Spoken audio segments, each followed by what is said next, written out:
Xo'p, informatika va axborot texnologiyalari fani bo'yicha asosiy fan olimpiadaning 3-bosqichi 9-sinf B masala tahlilini ko'rib chiqamiz. ICPC ga tayyorgarlik masalasi. Davlatbek va uning jamoadoshlari navbatdagi ICPC musobaqasiga tayyorgarlik ko'rishmoqda. Hozircha ular onlayn kamplarda qatnashmoqda. Ma'lumki, har qanday ICPC formatidagi kontest 5 soat davom etadi. Shuning uchun odatda kamp musobaqalari ertalab boshlanadi va albatta bugun ham Davlatbek vaqtida uyg'ona olmadi va kontestni o'tkazib yubordi. Ammo endi u kontest masalalarini hal qilmoqchi. Davlatbek o'zini yaxshi dasturchi deb hisoblaydi. Shuning uchun u faqat yetarlicha qiyin masalalarni ishlashga harakat qiladi.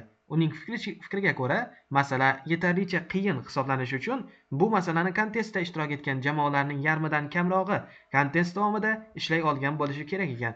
Xo'p, jami musobaqalar soni, masalalar soni n ta.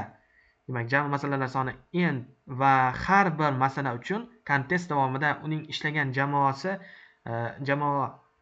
nima ajratib qo'yishdimi? Jamoalar soni kiritiladi.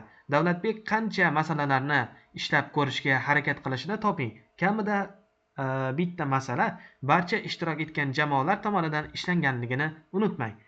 Xo'p, kiruvchi ma'lumotlarimiz n beriladi va o'sha masalalar beriladi. Har masalalarni ishlagan jamoalar haqida ma'lumot berilar ekan bizga. Xo'p, va biz oxirida masalaning javobini chiqarishimiz kerak. Ya'ni masalaga javobni chiqaring. Xo'p. Demak, e'tibor bering, 7 degan raqam ketgan va keyin qatorda 7 ta raqam turibdi. Bular har biri, ya'ni har bitta masalani nechta jamoa ishlaganini ko'rsatadi. Va bizga e'tibor berishimiz kerak bo'lgan bitta narsa bor bu yerda.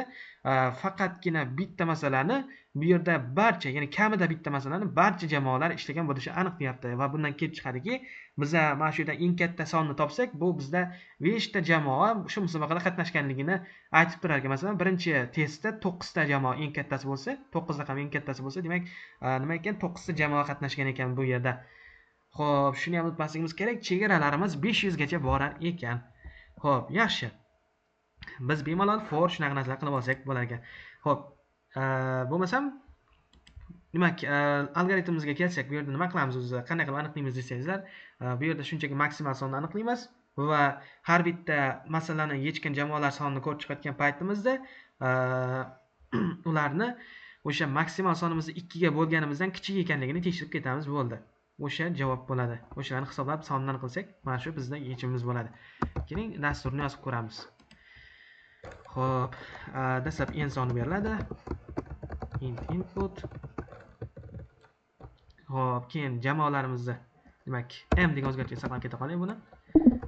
Map int input split.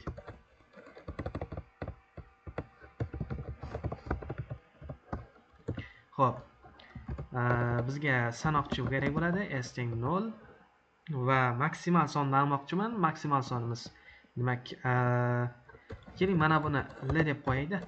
Bular bo'lsin, n degan o'zgarishga maksimalni qo'yib qo'yaman. Maksimal l. For in range n. Yoki listni to'g'ridan-to'g'ri forga qo'yadigan bo'ladi. If i'miz kichik bo'lsa, m bo'lingan 2 dan. Unda s plus teng 1 deyman. Oxirida javobni chiqaraman. Print s. Ishlatib ko'ramiz.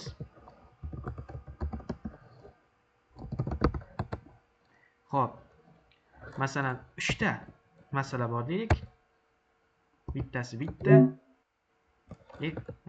To'xtang. 3 ta bo'ladi. 1 2 3 bo'lsin. 0 chiqib qolar ekan.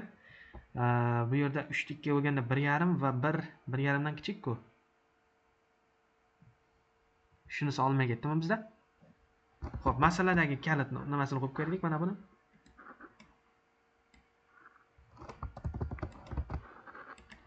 Xo'p. 0 chiqib qolyapti bizda.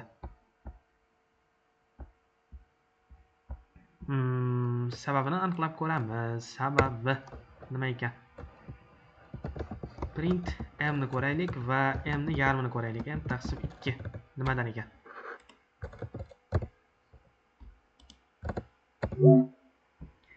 9 4,5. 4,5 dan kichiklarni chiqarib berish kerak edi bizga, lekin esimizning qiymati 0 gacha qolib ketdi. S teng 0, S ga 1 ni qo'sh dedik.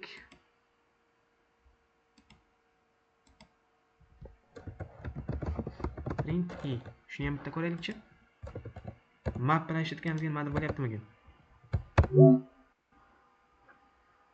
Cycle bizda umuman bo'lmayapti ekan map bilan ishlatganimiz uchun. Xo'p, bo'lmasam list qilib qo'yamiz buni. Negadir bizda cycle bo'lmadi. Endi ko'radigan bo'lsak. Mana. Bo'ldi, ishlayapti.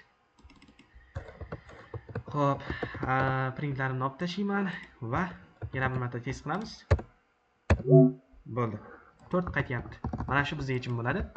Xo'p. Bu yoqqa tashab ko'ramiz endi.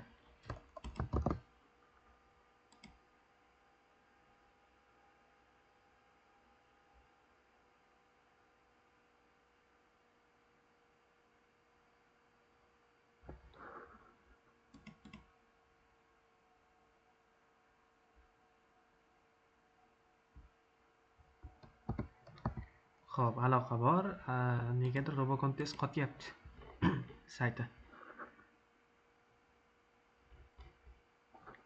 Mana 2 marta ketib qolibdi. Bo'ldi, qabul qilindi. Mana shu masalaning yechimi bu oddiy masala edi. Keyingi masalada ko'rishguncha.